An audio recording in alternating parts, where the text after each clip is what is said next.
Hey everybody, it's me RJ. Today we're going to do timing chain and timing chain cover gasket on a 2nd gen Dodge.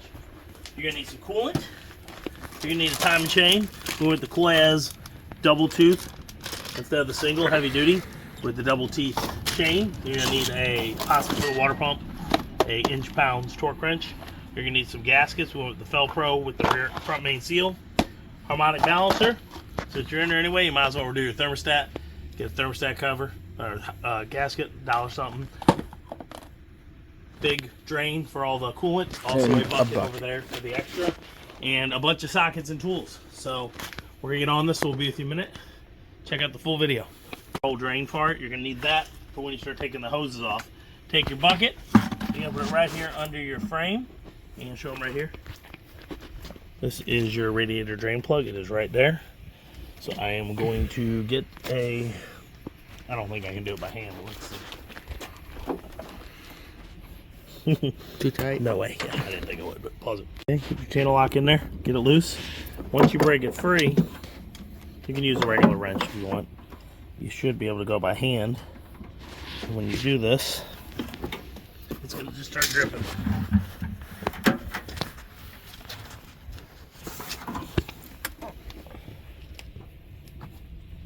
Okay, after you get that coolant done, all drained out, you're going to need an 8mm or a flathead, 8mm screwdriver tip, or a flathead to remove this air filter housing in the back here.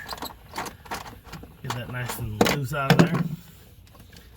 Get this, lift it up. You're going to need to pop the intake over here out of the way. Take that, hold it for a second. Okay, just get this removed out of there. Set it to the side somewhere safe, out of your work way. Okay, pop this part out of the wall. It's just plastic that pops out of there. So then we're going to have to get the, you can go about this 2 ways. You can start moving this stuff first, or you can get the fan and this out of the way first. I'm gonna get the fan and the fan shroud out of the way, all right? Okay, you're gonna need a 15mm and a breaker bar, or if you have a tensioner pulley kit, they sell them at Harbor Freight, wherever. Well, not really sure, 15 bucks or so. They have extension, they have all these different sizes. You're gonna release that. You wanna release the first 3 pulleys you can so that this can give. Get that way. You gotta be careful, you wanna be up higher, because if you get too much, when it releases, you're gonna get stuck on the AC hoses. All right. Nice big 12-inch crescent wrench and some channel locks. You're gonna wanna grab around the pulley, kind of behind it, like I do, if you can kind of see. And then you're going to need this, and you might need a slight breaker bar. And you're going to go counterclockwise on this bolt right here. Take the channel lock and grab behind the pulley and grab the front a little bit. Spray it with some PB Blast, and you're going to have to go at a counterclockwise. I actually had to take a little breaker bar to get it in there. And then you got that, it'll free spin. So then you can take this, get it out of there, out of the way. And then we're going to have to remove the overflow coolant tank and the windshield washer fluid, pull them up out of here and remove the shroud and lift it all out as one. So channel locks, remove that band clamp. Maybe put them on a bigger setting so you don't have to fight as much. Squeeze, and then work it a little more down, get a better grip on it, adjust to the next smaller size, grab it, and then slide it around there, above like that, get that out of the way, remove the upper radiator hose, just because it's making it a lot easier to get this out of the way. You can do it with it in place, but it's going to be a pain. So you're going to want to take your bucket. Never mind, it's going to dump out that way. Is it all going good? Yeah. Good? Yeah. Okay, it's all drained out there. Hold it up for a second, let it drain. And then what you're going to do is get these little plastic. As you see, mine broke off anyway, so you only got one. But you're going to grab in here and get that to pop up. Like this. And then you're going to take this and fold it out of the way. If you could, run all your windshield washer fluid out before. That'd be nice, but if you can't, you can't. Take this off. Okay, Colin, you want to give it a try? You got to pull and lift up. Put a hand under it. Put a hand under the bottom. You're going to pull and lift up like that. Do it again. Now pull out. Okay, this guy will come off. You have overflow. There's coolant in here, so you're going to want to pull it into that bucket, or at least set it somewhere so it can't leak in and out of your way. We're going to set it somewhere for right now. You're going to have 4 10mm bolts to remove. Oh, that one is not. I had to replace it once. It's a smaller 8. So 10, and that one's an 8 body bolt. I think where I lost it. That's the only thing I had that fit. But they are normally a 10. And they are body style bolts that go into a metal clip. Okay. This is a body bolt side. What I mean, see, it has this clip, and that means it goes into a metal clip and ring and goes in. You know? Okay. You got one down at the bottom down here. Just that bag out.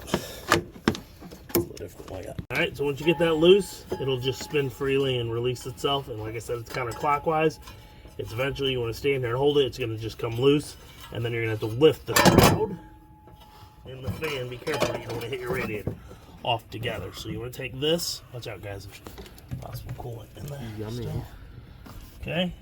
Colin, reach in, grab the black plastic thing. This is the shroud right here. Right there? Yep, lift it up with me. I cannot do it all on my own. I'm gonna have this. Lift it up. Damn. You gotta lift it too. Holding the fan blade up. I need you to push it that way. I'm getting stuck on this little knob. Hold on. Once we get through it, reach this way, it becomes easier. There we go. Lift, lift, lift, lift. Take both parts out of the way. So, I'm going to show them I have trouble and why they may too. So you tighten this on when you do it, but then as it spins, it tightens itself more. It spins the opposite direction, so it's always self-tightening. Put that away, would you? Where? Over there. Somewhere out of the way where I can step on. So what I used to do is take a screwdriver and see at the perfect angle, but the fan blade's in there. The old ones, this got replaced a few years ago when I had water pump. It came, the new water pump came with this. And it had different holes. They used to have bigger holes. So what I would do is I'd take a screwdriver and show them over here, Ben. Go on the other side. If you still have the old water pump, you can get this through there and you can lock in. And then when you turn the screwdriver, this is actually why it's bent this way, is what I always used it for, to get the water pump off. And it would catch. But since I didn't, I had to scour that, which isn't good for it. So I'm going to have to make sure I wipe that down with some sandpaper so none of those pieces get the belt. And yeah, because it's tightening. There is the tool. It is a big bar that goes into a hammer air chisel, and it goes and knocks it real quick, and it looks like a tensioner pulley attachment. It's just a C-clamp, like a wrench head that attaches onto the end of a bar that gets just knocked around. So if you don't have that, that's where you got to do. As you can see, it's good. Tell me when you're on. Okay, you're going to take off 4 1/2-inch bolts for the air conditioning compressor right here, here, here, and here. You have to use a smaller socket, or you're going to have to use a ratcheting wrench to get the 1 bolt that is right under the AC lines, because you do not want to pull this to get them to move. That way you'll lose all the pressure in your system. I'm going to loosen these up, get them where they go by hand, and then we're going to fold this up out of the way. This 9/16 bolt right here, which is the ground wire for the alternator. And it also is a bracket that holds the AC lines in place so that you can move them a little to get that last bolt removed. One for the starter, over the ground cord, and then they remove the ground, and then there's one right under it that holds the actual AC lines in place. It'll take a lot longer. Second bolt back here on the bracket. Right here, get a little loose. It should come out pretty easily. That is the ground / AC bracket. And once you do that, you can rock this out of the way just enough so you can get this bolt removed all the way, because if not, there's no space between the 2 lines, okay? We want to disconnect this harness from the AC. It's right there. It's just a quick flip up, gentle, and push out, and then you can just disconnect after you removed all those parts. You slide the AC compressor right out like this. Okay, and we got one more. Oh, forgot the other one. So we got both of them. Did I get both of them out of there? Thought I got it, but it didn't. Same thing, flip, gently pull out of the way. And then you're going to take this here, and because the line's over here, this is where you have to fold it to. Okay? Okay. Lower that down now, put it behind the master cylinder right there. Push it behind it, like this. Okay? And then you're going to have to take this and rest it up out of the way like this. And then we're going to get the alternator. And then we're going to take this whole bracket off. This is the mount bolt for the alternator, all the pulleys. And then we're going to go in here and pull the water pump. And everything should be available then. Other than that, we'll pull the harmonic balancer and work our way in. Another 9/16 2 bolts for this alternator right here. Oh, careful with that. That's not happy. Lots of dust. Yeah, it's got a bolt on the back. That's going to break it free. The rust of it before I got going.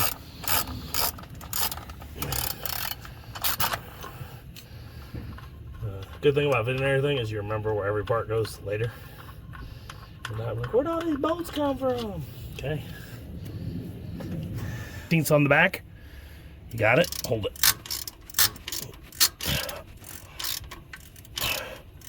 It's going. It's spinning. Let go. Push down. Hold it up. It was just. You can't do that too much. I got it. Let's trade. Let's trade. No, I got it. You push up when I hold this. All right. Mm-hmm.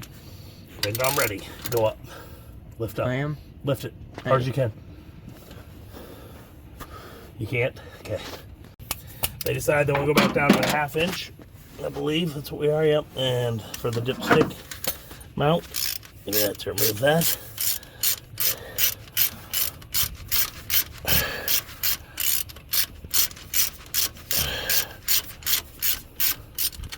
We're going to have a bolt on the back of here for the alternator connections, but I think we can leave it connected and fold it out of the way. Just gonna rock it up here, okay? I think, as long as we're gentle, we can just fold this right here. So I think you can leave all that connected, all right? But you're gonna lay it up here, and I'm gonna grab a bungee to hold it in place, okay? We'll be back in a minute. Bungee it up out of the way, just to there, so it doesn't break anything. We are 40% of the way there, folks. 40%, 30%, whatever. Okay? So next, we're going to pull this right here. We got to get all this out of the way because right behind it is the timing chain gasket. So you have a bunch of different 9/16 bolts in here that you're going to remove. We're going to try to leave them inside the bracket. When we take the bracket off and set it on the ground, it's just easier that you know which mount bolt goes where. This mount here is the one that mounts the water pump orifice tube that goes here to around the back to your heater core.